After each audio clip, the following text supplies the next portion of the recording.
غالية انت هتبيضي امتى؟ يا غالية هتشتغلي امتى؟ السلام عليكم ورحمة الله وبركاته. اهلا بكم، ازيكم؟ وحشتونا، عاملين ايه؟ يا رب تكونوا بخير. انا عملت الفيديو ده عشان اشكر الناس اللي هي سألت عليا بعد الوقعة من على السلم. ده السلم يا جماعة اللي انا وقعت من عليه اهوت. ده سلم حوالي مترين اهوت، بس مش اكتر من كده يعني، كله على بعضه لغاية اخر درجة دي اللي انا بوقف عليها حوالي 170 سم. تمام اهو. بوقف عليه كده اشوف ايه، كنت واقف بالظبط هنا اشوف فين حمامة زاجل مطلعه فوق هنا زغاليل، يا رب تكون باينه كده في الركن اللي هناك ده. تمام كده. جيت انزل من على السلم وانا نازل افتكرت ان انا في الارض وانا لسه فوق على الدرجه دي، فمديت رجلي على اني بنزل على الارض، طلع لسه المسافه دي، نطيت كده كل ده وقعته هنا في الحته دي. الحمد لله الحمد لله على كل شيء. جت بسيطه، جت في الصباع الصغير ده، الحمد لله. ده يقعد كده في الجبيره دي 18 يوم. حد هيقول يعني الموضوع بسيط ومش مستاهل، لا هي دي كانت تتجبس، لكن انا فضلت ان هي تبقى كده، تبقى حتى صوابع دي حره، لان لو جبسها لي هيمسك الايد كلها. بصراحه ما كنتش متوقع كميه التعليقات اللي هي الناس اللي بتسال عليا، والناس اللي هي بعد الفيديو كميه تعليقات يعني. حقيقي حقيقي اشكركم جميعا على سؤالكم ده. الحاجة التانية اللي احب اشكركم عليها برضو نجاح الفيديو الاخير اللي هو فيديو البيع. برضو هنقول لكم ايه هتباع ايه وبيع ايه. هو نجاح من كل النواحي بفضل الله. من ناحية المشاهدات فهو جاب مشاهدات اعلى من المتوقع او من المعتاد. من ناحية تانية عدد اللايكات. من ناحية التالتة طبعا مش كل الناس بتعمل لايكات، نتمنى ان كلهم يعملوا لايكات فهتكون احسن كمان. من الناحيه الثالثه الحمام اللي عرضناه كله اتباع او معظمه اتباع، برغم ان حتى ما تسلمش ناس دفعت فلوس. لكن اللي يزعلني اكتر ان الناس اللي هي او انا وعدتها وهم وعدوني ان هيدفعوا فلوس الحمام وتاخرهم في الدفع، كان الحمام اتباع، فانا زعلت على زعل الناس دي. فانا بعتذر لهم وبقول لهم محدش يزعل مني، وان شاء الله تتعوض قريب ان شاء الله، يكون خيرها في غيرها باذن الله زي ما بنقول، وربنا يعوضكم بحاجه تانية ان شاء الله. طيب هنقول لكم ايه اللي اتباع وايه اللي ما اتباعش.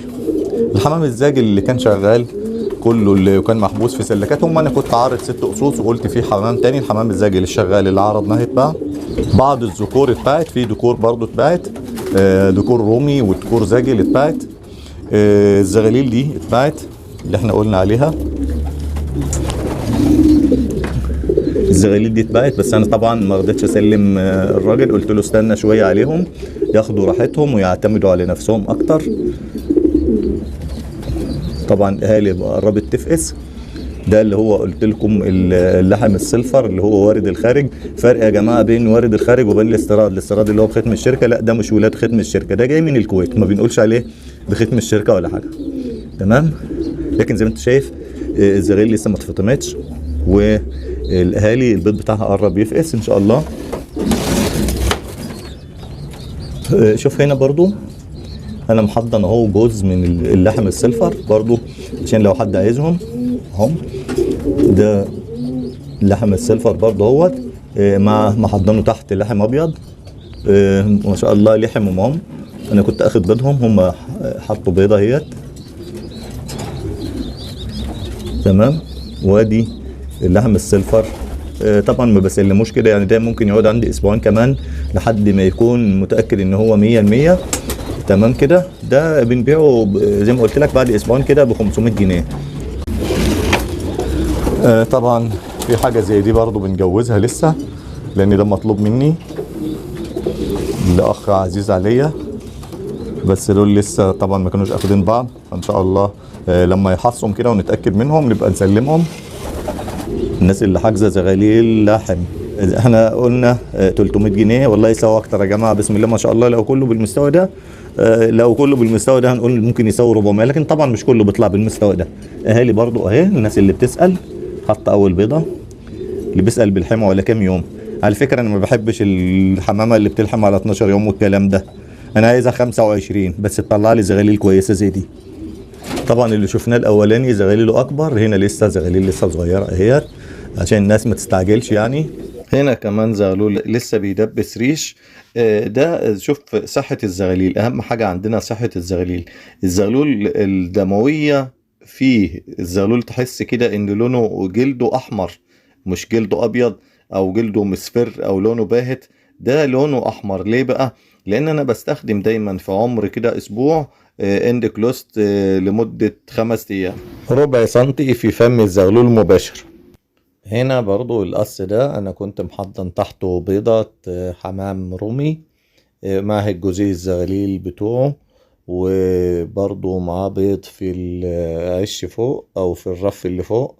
هتلاقي دلوقتي النتاية راقدة عليه، وده الذكر ابو الزغاليل. الفكرة ان عايز اقول لك برضو ان لسه الزغاليل صغيرة على التسليم، الناس اللي حاجزة. لكن الزغلول ده مش لاحم يا جماعة، الزغلول ده ابن الحمام الرومي اللي كنا عارضينه في الفيديو اللي فات. وده طبعا النتاية هي راقدة على بيض فوق، دي ميزة الرف الداخلي برضو. الناس اللي هي عايزة تعمل سلكات ممتازة جدا جدا جدا، بحيث ان الزغاليل اللي تحت دي ما تمشيش على البيض اللي فوق، يبقى البيض نضيف، البيض ما يبص بسبب ان البيض على الرف فوق والزغاليل تحت. فبالتالي ان هي بنحافظ على البيض، الحمام يبقى عنده فرصة ان هو يبيض مع الزغاليل بتاعته وياخد راحته جدا كأن في عيش تاني خالص. هنا برضو احب اشكر الراجل اللي دافع تمن ال6 قصوص حمام زاجل دول، وانا استسمحته لما ايدي تخف شوية، فاستأذنت منه اني يستنى عليها كمان اسبوع عشان اقدر ان انا افتح كرتونة واني اعبهم له في الكرتونة وكده. فاشكره جدا جدا ان هو صبر عليا، واهو برضو معهم زغاليلهم هم يا جماعة، بسم الله ما شاء الله. برضو ان شاء الله نطلع زغاليل قريب باذن الله. طيب بالنسبة للناس اللي هو يقول لي انا عايز جوز حمام شغال اول شغل، عايز اتكلم يا جماعة في حاجة بالنسبة للموضوع ده.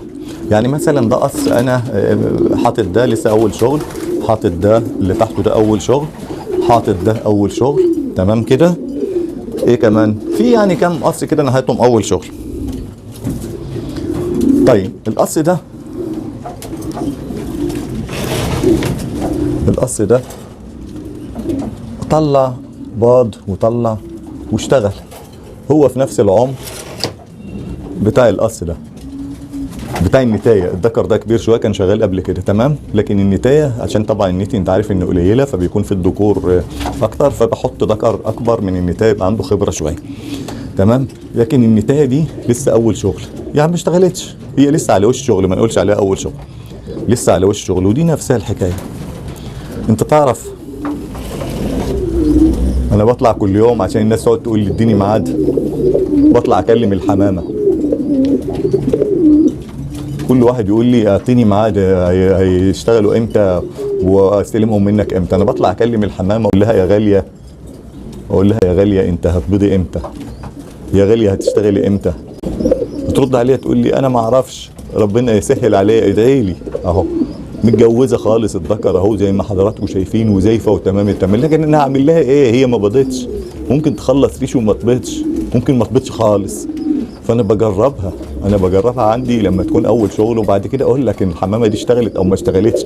يعني اضحك عليك واقول لك ان هي اشتغلت، اعطيك ميعاد وكل شويه تقول لي الحمامه باضت ولا ما باضتش، اعمل ايه اكتر من كده؟ فالموضوع ده ملوش علاقه بعليها كام ريشه. لو بتشتري بالريش هقول لك خلاص هي كملت ريش، هي كده شغاله، لكن هي ما اشتغلتش، فبقول لك لسه ما اشتغلتش. دي زي دي كلهم زي بعض اهو. واحده تانية نفس الحكايه برضو، الذكر اكبر شويه، النتاية لسه اول شغل، ممكن يكون عليها ريش. على فكره ممكن يبيض، يعني الحمام اللحم يا جماعه انا شفت نتاية عندي باضت وهي صغيره وهي عليها لسه 5 ريشات. يعني ايه 5 ريشات؟ يعني عمرها 3 شهور ونص، ده قليل جدا وطبعا غلط. المفروض ان احنا ناخدها نعزلها عن الذكر لحد ما تخلص ريش عشان حجمها يكتمل، ما تعملش بعد كده مشاكل ان هي ما تعرفش تراعي ولادها والكلام ده.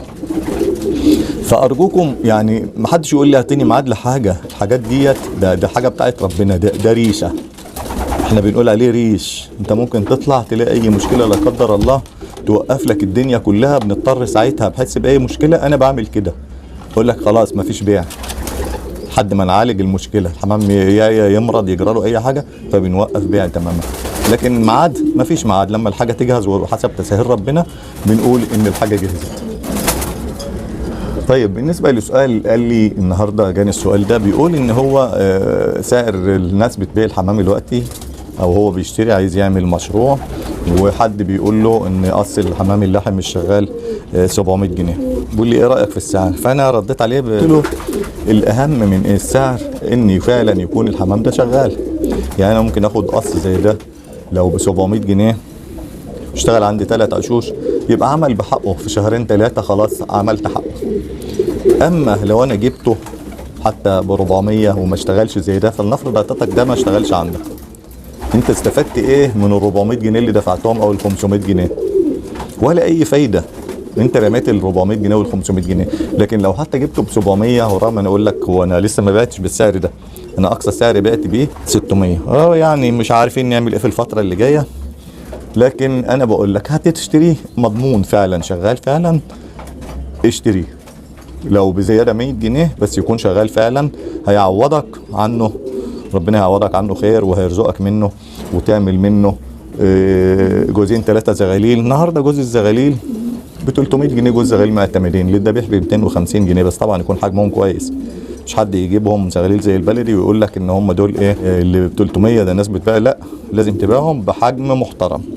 ده زغلول لسه جاي من تحت الاهالي، لسه ما اتفطمش، عمره حوالي 18 يوم. لو وقف جنب النتايه او وزناه جنب النتايه اللي جوه ديت ممكن يعدي وزن النتايه ما شاء الله.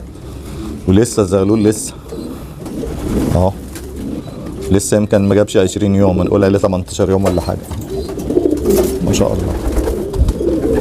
ده الحمام العادي، مش بنقول مش الحمام بختم الشركه ولا حاجه، يعني ده الحمام المصري بتاعنا العادي.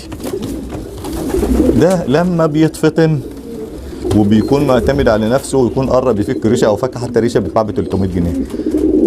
كمان كده 5 ايام هيتباع ب 250 جنيه. فانت لو هتشتري، لو عايز تشتري حمام لحم شغال، انا ما عنديش يا جماعه بالمناسبه ما حدش يطلب مني حمام لحم شغال الفتره دي، انا ببيع زغاليل بس. سعر الزغاليل قلتها كام قبل كده، 300 جنيه زغاليل معتمده تاخدها تربيها مش للذبح. للذبح كفايه عليه 250 يكون عمره صغير شويه. لكن بنقول هتدفع 600 تدفع 700 تاخد حاجه شغاله، ما تاخدش حاجه ترميها. هتسترخص ما تدورش بقى ايه انها تشتغل او ما تشتغلش، المهم انها تكون مضمونه. بس الحمام اللحم زي ما هو اللي احنا نبيع منه زغاليل، بس انا فضلت ان انا ابيع زغاليل في الفتره دي. اهوت ده الحمام اللحم اللي في السلكات، في برضو بعض سلكات بره في المكان ده. هنشوف برضو ايه الذكور اللي لسه ايه، بقنا ذكور من الزاجل وبقنا ذكور من الرومي. الذكر اللحم ده اتباع برضو مباع لسه بس يتسلم. في برضو هنا كنت نسيت اقول عليهم ذكور لحم سلفر، يعني نشوف كده ذكور لحم سلفر اللي هو القص الشغال منه بيتباع ب 1200 1300 اللي احنا بنقول عليه وارد الكويت، ما بنقولش عليه اللي بختم الشركه. اهو يا جماعه ده ذكر، في كام ذكر من ده؟ الذكر ب 500 جنيه اهو، لحم سلفر وارد الكويت، ما بنقولش عليه استيراد، وارد الكويت تمام. في حوالي ذكرين 3 منه، وفي لسه ذكور زاجل اهو. ده واحد برضه اهوت سايب ذكر زايف ازاي بيستنى اي انتايه اهو. المكان ده مفيش فيه حمام شغال لان مفيش ولا انتايه في المكان ده الا ان كانت لسه عمرها صغير زغاليل او شباب يعني. ذكر اللحم ده برضه السلفر ده اهو 500 جنيه زايف خالص اهو. لو بعدنا عنه كده هتلاقيه بينده على اي انتايه، قاعد يزوم بيدور على اي انتايه. والذكور الزاجل اللي هي موجوده دي ذكر ب 100 جنيه زي ما بعنا منهم كميه، الذكر ب 100 جنيه بس. طبعا هنا الصفائح دي عشان كل ذكر بيخش في عين زي ما حضرتك شايف كده، كل ذكر داخل في الصفائح اللي خارج ده اهو. ذكر اسود اهو محترم، لما يبقى ب 100 جنيه محترم.